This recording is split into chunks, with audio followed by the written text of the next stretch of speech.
Hello, it's MiWilderness again.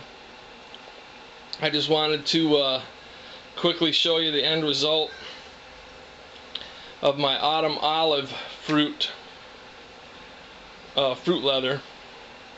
I ended up with like 2.5 quarts of pulp and juice, and I didn't want to wait for the juice to settle out of the pulp, so I went ahead and made it all into fruit leather.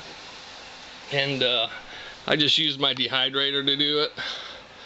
And each one of these trays holds pretty much a quart of the pulp and juice.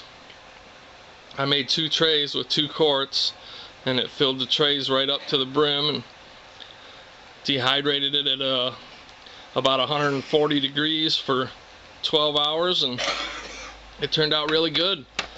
I didn't really follow any directions for mixing the pulp for this, but what I did is I just put it on the stove and mixed some sugar in, which I found out sugar's not a good thing to use for fruit leather, supposedly, because it makes it brittle.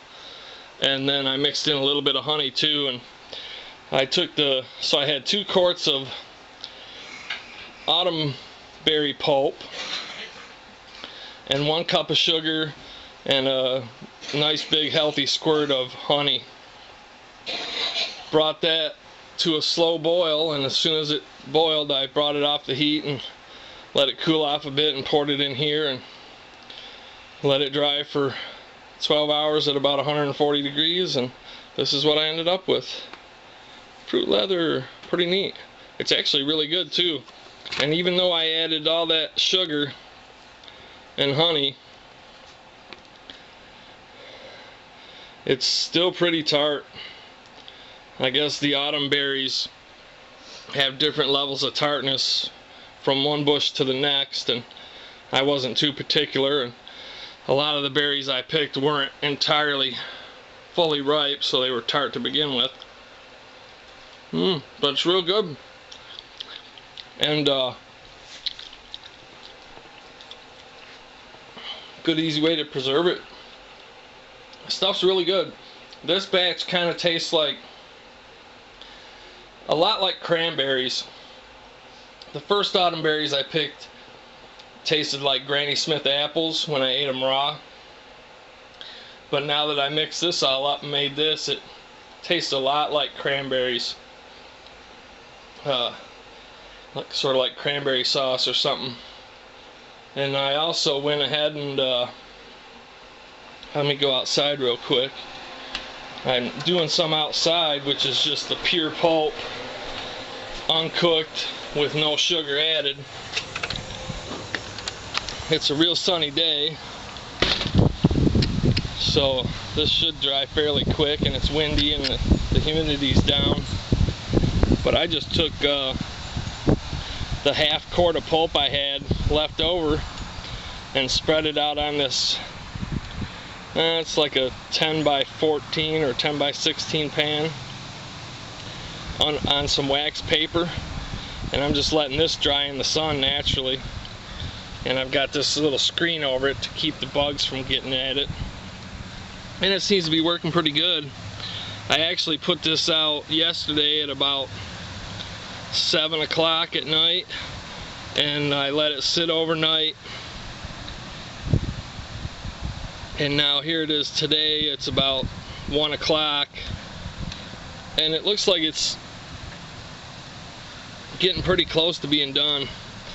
The only difference between using the raw pulp and cooking it, the raw pulp is harder to spread out nice and even, but once you cook it, it sort of dissolves and it pours right out like a liquid, so it's kind of easier to pour the fruit leather and get a nice even layer if you at least bring it to a boil and set it off the heat.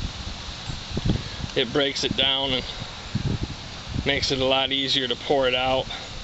But I figured I'd try 2 different methods and see what the difference was, and this here doesn't have any sugar added, so it should be pretty tart. But that's about it. I think I spent about maybe, well, let's see, probably about 3 hours, 4 hours total. And I started out with about 5 quarts of autumn berries. And this is what I ended up with, 3 sheets of fruit leather. And I did drink some raw, but to me, with the pulp in it, the pulp is really kind of foamy, almost spongy like, and it kind of has a weird feeling in your mouth. It tasted real good, but it was just kind of a weird feeling eating that pulp. It wasn't really like a fruit smoothie at all. It was more like a fruit foam or something, like a shaving cream almost consistency. But I figured I'd just show you the end result, you know. I'm gonna try and piece together all these videos to show start to finish, you know, from the field to the plate, I guess. And hopefully I can